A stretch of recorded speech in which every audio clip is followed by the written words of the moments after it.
मुख्यमंत्री भूपेश बघेल रवाना हुए अपनी गाड़ी से और उनके रवाना होने के बाद यहाँ की जो हलचल है वो तेज। नेता का आवाज दबाने की आप लोग जैसे बात कर रहे हैं, तो चैतन्य बघेल को क्यों उठाया गया? उन्हें बेटे चैतन्य बघेल जिसका आज जन्मदिन भी है उसे ईडी अपने साथ उठाकर ले गए। इस भ्रष्ट सरकार के खिलाफ आवाज उठाने के लिए आता है, तो इसके साथ ऐसा होता है। जी आप देख सकते हैं इस वक्त हम पूर्व मुख्यमंत्री भूपेश बघेल के निवास स्थान के ठीक बाहर मौजूद है, जहां का माहौल आपको थोड़ा खाली और थोड़ा शांत सा लग रहा हो, क्योंकि आपको बता दें कि पूर्व मुख्यमंत्री भूपेश बघेल के बेटे चैतन्य बघेल जिसका आज जन्मदिन भी है उसे ईडी अपने साथ उठाकर ले गई है। आपको बता दें कि इससे पहले भी शराब घोटाले में चैतन्य बघेल का नाम निकलकर सामने आया है, मगर आज से पहले ईडी समन देकर पूछताछ के लिए 2 से 3 बार ईडी ऑफिस ईडी कार्यालय में बुला चुकी है, मगर उठाकर कभी नहीं ले गई थी। आज जब सुबह सुबह ईडी की रेड पड़ती है 5-6 बजे के बीच में, जहां 12 अधिकारी जिनके आने की बात बताई जा रही थी और ऐसे कयास लगाए जा रहे थे कि आज कुछ ना कुछ बड़ा एक्शन होने वाला है, क्योंकि जिस प्रकार से पुलिस प्रशासन की तैयारी थी आप देख सकते हैं इस प्रकार से 3-3, 4-4 बसें पुलिस प्रशासन की आई हुई थी और इसके साथ ही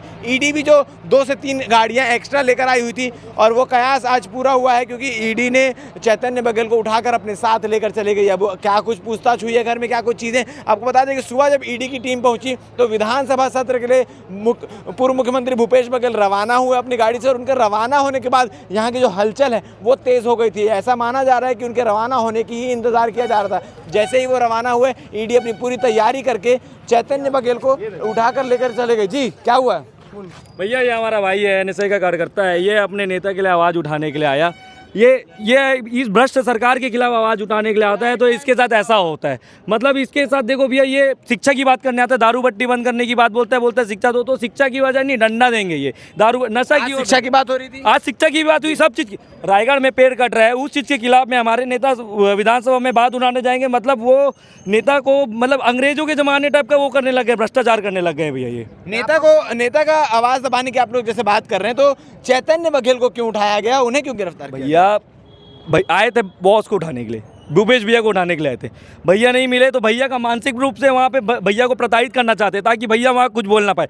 भैया के परिवार पे एक एक करके इन लोग वार कर रहे हैं, ताकि भैया का मनोबल टूटे और भैया विधानसभा में कुछ ना बोले। इन लोग का ऐसी ये षड्यंत्र है भैया। ये ना लड़ाई जमीन की लड़ाई नहीं लड़ रहे हैं भैया, ये लोग मानसिक रूप से अपने भाइयों को कमज़ोर कर रहे हैं भैया। इसका हम लोग बहुत विरोध करते हैं। और ये कितने दिन तक लाठी मारे, ये हमारी जान ले सकते ना, क्या करेंगे भैया?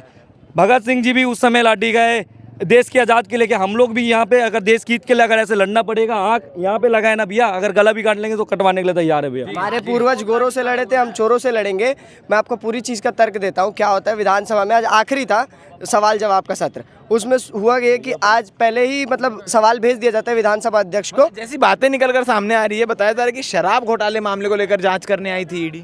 सर नहीं, ये सब बोलने की बात है, कोई तर्क नहीं है इसका। मैं बता रहा हूँ आपको, पहले सवाल भेज दिया जाता है विधानसभा अध्यक्ष को, वो निजी मंत्री को बता देते हैं कि आपसे इन मुद्दों पर सवाल पूछा जाएगा, आप इसका जवाब पहले से तैयार करके लेके। उनके पास जवाब देने को है नहीं, तो मानसिक रूप से टॉर्चर करने के लिए, डराने के लिए, मनोबल को तोड़ने के लिए यह आज के दिन इनको रेड मारा गया।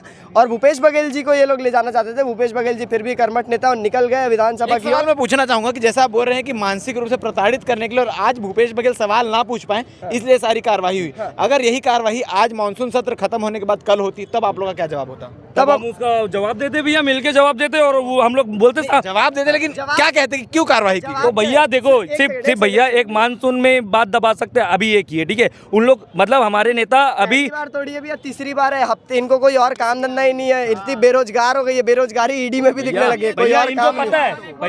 मैं आपको पता है, जो बयान एक रेड में देता हूँ वही बयान का मतलब मेरे को शब्दावली बदलने का मौका ही नहीं मिलता। इन लोग अगले दिन फिर रेड मार देते हैं, इनको मिलता कुछ नहीं है। पहले बार आते हैं खाली हाथ, दूसरी बार आते खाली हाथ, तीसरी बार आते खाली हाथ। पता नहीं, मेरे को लग रहा है इनको कुछ काम धंधा ही नहीं। समर्थक हैं, जिस प्रकार से देख पा रहे हैं कि समर्थकों ने जब रोकने का प्रयास किया चैतन्य बघेल को, जब वो ले जा रहे थे तब उन पर लाठी भी चलाई गई है। ऐसी बात भी निकलकर सामने आई, आंखों के पास से खून भी निकलकर सामने आ रहा है। और आपको बता दूं कि जिस प्रकार से जब पीछे के गेट से चैतन्य बघेल को लेकर जाया जा रहा था, तब तमाम समर्थक को जैसी सूचना मिलती है कि चैतन्य बघेल को उठा लिया गया है, तो तमाम गाड़ियों के बीच में जाकर, गाड़ियों के सामने जाकर उन्हें रोकने का प्रयास किया जाता है, जद्दोजहद की जाती है, मगर ईडी यहाँ से ले जाने में कामयाब हो जाती है। अभी पीछे जो तमाम कार्यकर्ताओं का हुजूम है, तमाम नेताओं का हुजूम है, वो पीछे रायपुर पहुंचा है। रायपुर ईडी कार्यालय के सामने वहाँ धरना देने की तैयारी चल रही है, वहाँ आंदोलन करने की तैयारी चल रही है। क्या कुछ चीज़ें होती है, ये देखने वाली बातें बन रही है। हमारे साथ आप पूरे इस कार्रवाई को लेकर क्या कहना चाहेंगे?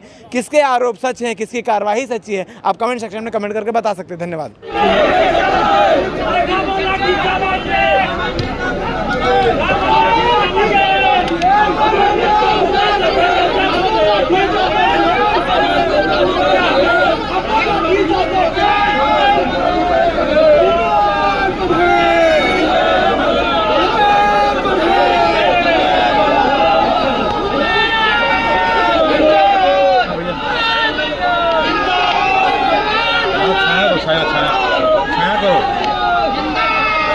भेज दिया कमेंट किया।